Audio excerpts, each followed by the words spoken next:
Remember the X-Wing? Straight up. Welcome to FilmRiot, the show that takes mystery out of the effects and techniques. Going to some of your favorite Hollywood films. I'm your host, Ryan Conley, and 2 weeks ago, we showed how to throw a Death Star into your scene. Since Rogue One is now out and we're all kinds of excited to see it, we decided to throw a Death Star up into the sky outside of our office because why not? See, but we never talked about how we pulled off the X-Wing, so let's do that.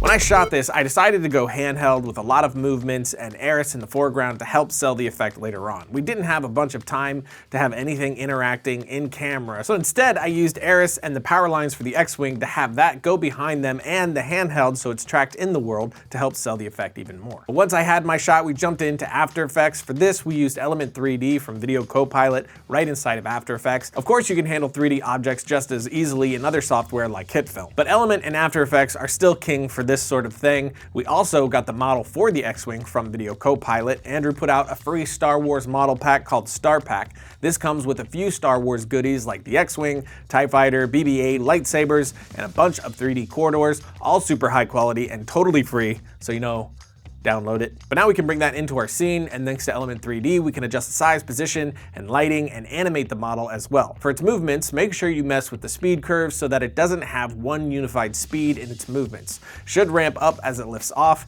and again, depending on its distance from the camera. Then we match it to our environment using Element's built-in options, like using one of our plates as an environment map. We're able to get away with doing it this way because here the scene is pretty flat and the ship isn't very reflective. Under render settings, go to lighting, then add lighting. We use natural with a brightness multiplier of 62%, then added ambient occlusion settings that matched our shot, and lastly, we enabled fog and gave it an opacity at about 25% and a fog range of 50K. I selected the sky as the color and then darkened it a bit. Keep in mind that all the settings that we chose for environments and lighting in Element are based off of our plate. It was an overcast day, so there was no harsh shadows, and the sky was basically acting as a giant diffuser. This is also why the fog is set a little bit higher than usual. You might want to enable motion blur in Element. I always set the samples to about 24 because there's no low quality motion trails, even though it's a bit slower to compute. But in this case, we found that Real Smart Motion Blur worked a bit better here at matching the motion blur than After Effects did. After that, we added some color correction to the ship to blend it into the scene even more, then an overall grade to our image, and we're done.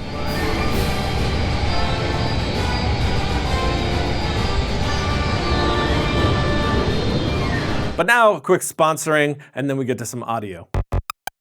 There's nothing more discouraging than having a pile of overdue paperwork just sitting there staring at you while you try to work or do anything at all that you enjoy. Well, our friends over at FreshBooks have just launched an all-new version of their cloud accounting software that will give you more time to do the work you love and not feel discouraged by the paperwork demon. FreshBooks has been redesigned from the ground up and custom built for the way that you work. It's the easiest way to be more productive, organized, and most importantly, get paid quickly. The all-new FreshBooks is not only ridiculously easy to use, it's also packed full of powerful features. You can create and send professional-looking invoices in less than 30 seconds, set up online payments with just a couple of clicks, and get paid up to 4 days faster. You can see when your client has seen your invoice and put an end to the guessing games. Right now, FreshBooks is offering a 30-day unrestricted free trial to film rioters. To claim it, just go to freshbooks.com/FilmRiot and enter FilmRiot in the How Did You Hear About Us section. Logo. The other thing that I've been getting a lot of questions on from that episode was Josh's Mufasa voice. You have forgotten who you are, and so forgotten me. It's a crazy simple effect, so let's take a look real quick. First, I did my mix and audition like I usually do. I send my audio once my edit is locked and do my final mix here. You can get a similar effect right inside of Premiere, but it's not gonna be as good quality or as easily done. So I have all of Josh's audio and nothing else on track 1. This way I can add effects just to the track as a whole instead of individual clips. So I'll click the track, then track effects, and add a compressor. I used FabFilter's Pro MB, which is a multi-band compressor Rob Krekel introduced me to, and I love it. But you can use just about any built-in compressor and get a very similar result. Mainly I'm just doing my basic correction that I would do on any normal piece of audio. After that, I add Audition's built-in pitch shifter effect and change the parameters to what I want. For me, it was -2 on the semitones and +1 on the cents, and setting precision to high. Next, I'm gonna add reverb. For this, one of my favorite plugins is Valhalla Room. It's pretty low cost at $50. It does a much better job than any built-in reverb plugin, but again, you can use any reverb plugin and get similar results. The idea here is to dial in that ethereal, heavenly sort of sound, so I set my depth to 100 and dropped the mix down to 24. Depth is adjusting the idea of distance from the sound, and mix is controlling how much of the effect you introduce into the actual clip. Since I wanted a very big surrounding sound, I set the depth very high and pulled back on the overall effect to let the voice through. Then finally, I added a delay. I wanted this to give the idea of the voice bouncing all around the environment. If I turn off everything else and just leave the delay on, you can see what it's doing. You are more than what you have become. You must take your place in the circle of life. But then with everything back on, it just adds an extra bit of weight to the whole thing. You are more than what you have become. You must take your place in the circle of life. But that's it, stupid, crazy, simple, and that brings us to the end of our broadcast. Good day. Wait, what? Ryan! Ryan, where are you go? That's not how we end an episode! Okay.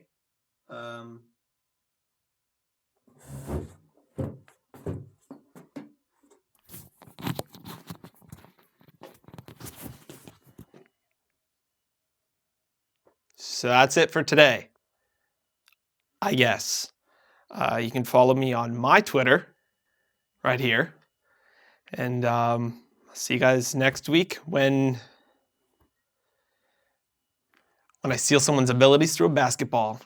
God, yes. That's Space Jam. What? You left! I came back.